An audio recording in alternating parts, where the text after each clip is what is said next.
Good evening to you. I wanted to give you some information tonight about opportunities for you in criminal justice. As I mentioned a little bit last week, there are a number of different opportunities.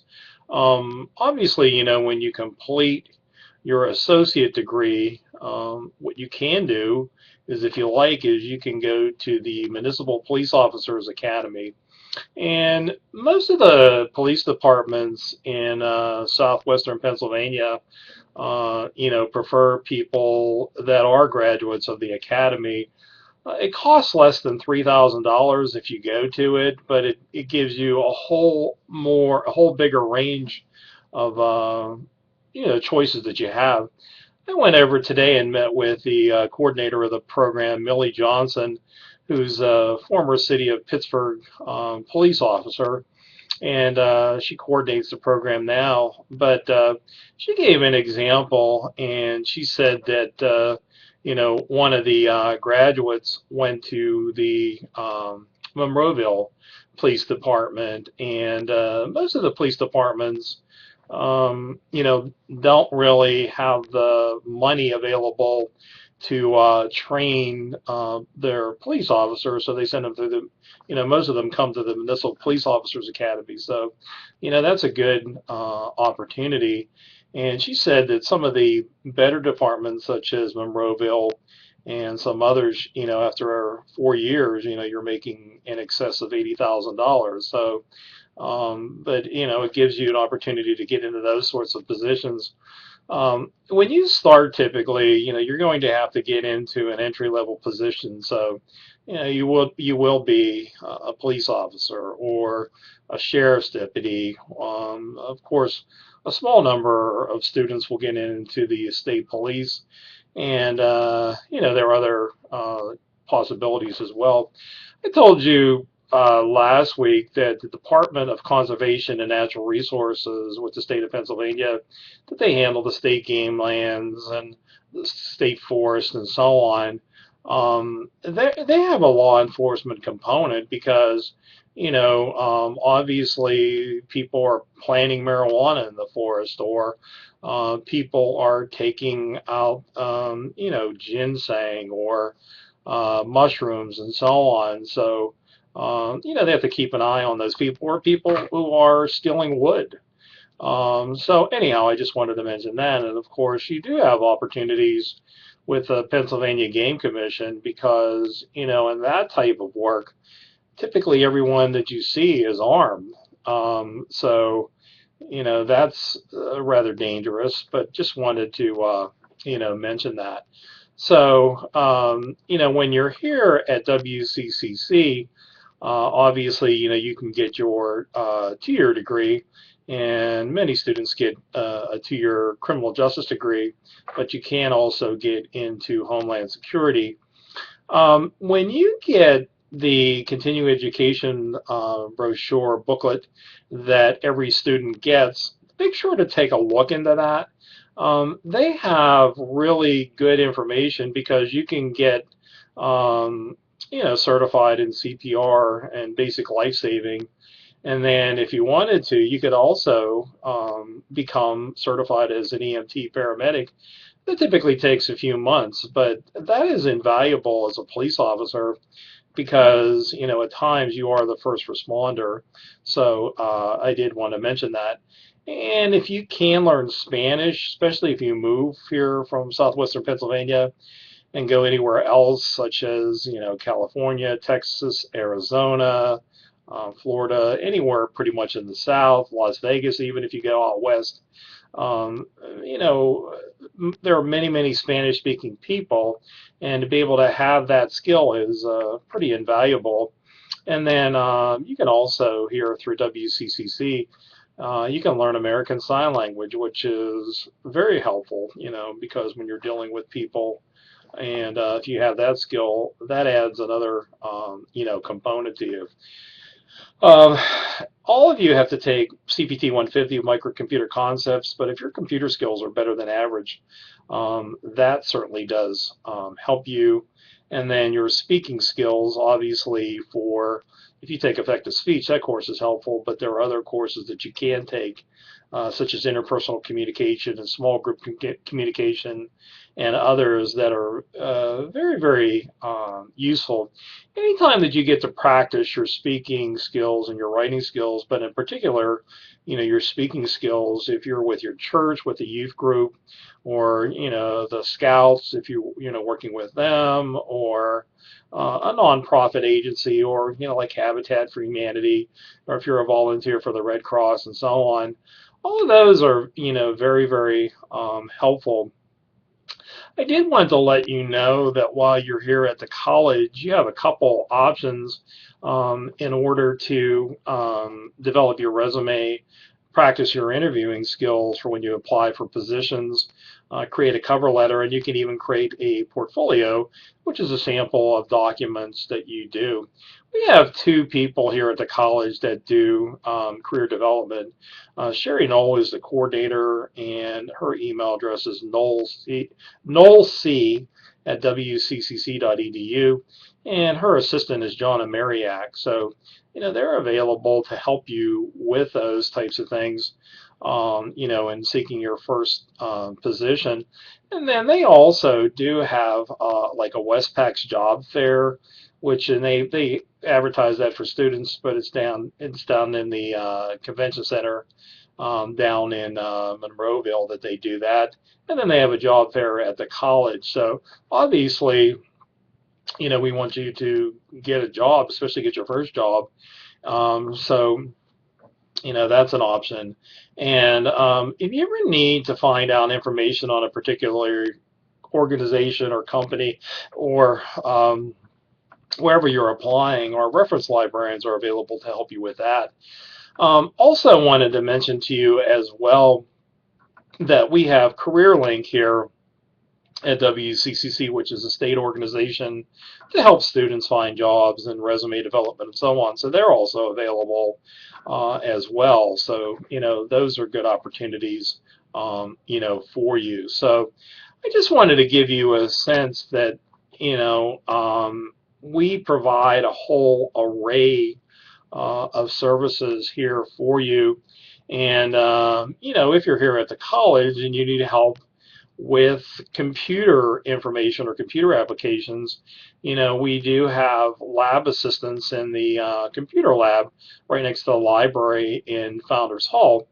And I did want to let you know, as a student, you can go to any one of the education centers.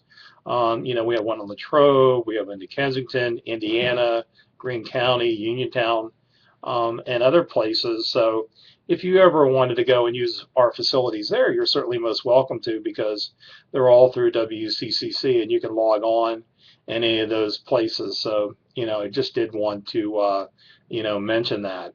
But the biggest point that I would tell you is, while you're here, try to develop more skills, or not develop more of computer skills, communication skills, and other types of competencies that will help you when you apply for a job, because there are going to be a number of people that have the same degree, but what separates you from other people? So that's really, really important to consider.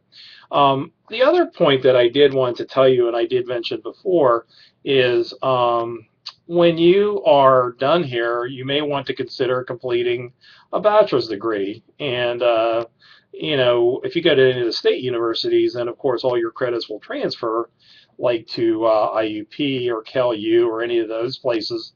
So that's a good option. But the more education you have, the better off you are. And Tom Moran, who was a county detective and then became the director of safety and security at Pitt of Greensburg, and he's now back to being a county detective. He had mentioned that I'm losing my train of thought, but he had mentioned that all the police officers that Pitt of Greensburg are certified police officers, and they all have a bachelor's degree. And he always tells students that the more education you have, the better off you are. And Tom also said too, when you go to court, uh, you have to give a little bit about your background. And he said that there was an attorney that was from Michigan that came to Pennsylvania for a trial, and so he was here with his colleague, and so Tom and his two other detectives that were with him, they said we have 110 years of combined experience in law enforcement. We've had this type of training and technology and everything, and this attorney was really rather impressed. So, once you get to a bigger organization, if you work with like Westmoreland County, or if you work with, as I said, one of the bigger police departments, or if you work, say, for example, with the city of Pittsburgh, you do have more opportunities to get additional training and so on. And then also, you will become more specialized as you go further and further. Even as like I've taught here at WCCC, I basically have taught pretty much all of the writing courses that we offer. But since I've been here, I've specialized more in police report writing, human services writing, and technical communication. I still teach the intermediate writing, college writing, advanced composition, and other courses, but I've taught literature, I've taught speech, I've taught reading, I've even had like a business course. So I have a wide array of training and education and so on, and but I've specialized more, and that has been really, really helpful, to me. So I just wanted to make you a little bit more aware of what we offer. And, if you are a police officer or law enforcement around here, you have updates, that you have to go through periodically. And many of them they do here at the college, at one of our buildings, but they also have like firearms and hand-to-hand combat and different types of other training that they offer down at the Public Safety and Training Center. A couple of years ago, actually, I think it was last year, I went down with a group of students, and we went down to watch probation officers from Allegheny County, practice serving search warrants, which is actually quite dangerous. And so they had some in-class training, I believe it was a day or two, and then they actually had, the ballistic headgear and the goggles and, bulletproof vest and so on. They had their Glocks, and then they had other people that was practicing as the bad guy. And so they wanted to see if they were able to search the search warrant without getting shot, killed, and so on. And it was interesting, so they do that sort of training here through the college. The college also has, military training down there, SWAT training, EMT people, and so on. So they do a pretty good array of those. And then finally, like I said, with the Municipal Police Officers Academy, you have to be 21 years of age by the time that you finish, and you have to complete a certain number of hours, but it's great training, and even if you do get hired with another agency, it's an advantage, but if you have to go through training with them, then you know more about what they're doing. But I strongly encourage you to get into good physical condition, because if you become a police officer, to get to the academy or any academy, you have to be in pretty good physical condition. And then, you have to be able to do that. And then also they test your reading skills, how fair you are in reading, how much comprehension you have, because with law enforcement, you have to be a pretty good reader. And then, of course, your writing skills and speaking skills have to be, solid overall. So I just wanted to, I always like to give you some helpful, information. I also wanted to tell you, with the quizzes and some of the assignments that we do for the class, if you ever want to work ahead on any of them, feel free to. That's fine. I give you the option in, doing that. And then also, too, as you go further down the road here, and when you graduate and so on, if you ever need my help or a letter of recommendation or anything, let me know. I encourage you, one social media site that I encourage you to get involved in is LinkedIn.com. And then I'm on there. And so if you wanted to become linked together with me, I could recommend you. And you could develop a profile on there. And that's a great way to connect with others. So, that's a consideration. In this class, we don't do College Central. I do that in technical communication, but what I wanted to say about that is it's a resume service that you can use through the college. But if you do want to meet with the career placement people, Sherry Nolan, some others, like I said, you can, and they are very, very helpful to you. So, all of us are here to help you to find a job or to, get further education or whatnot, because obviously, if you do well, then the college does well. So, that's what I would tell you. So that's about it, and I just wanted to give you an update. Thanks.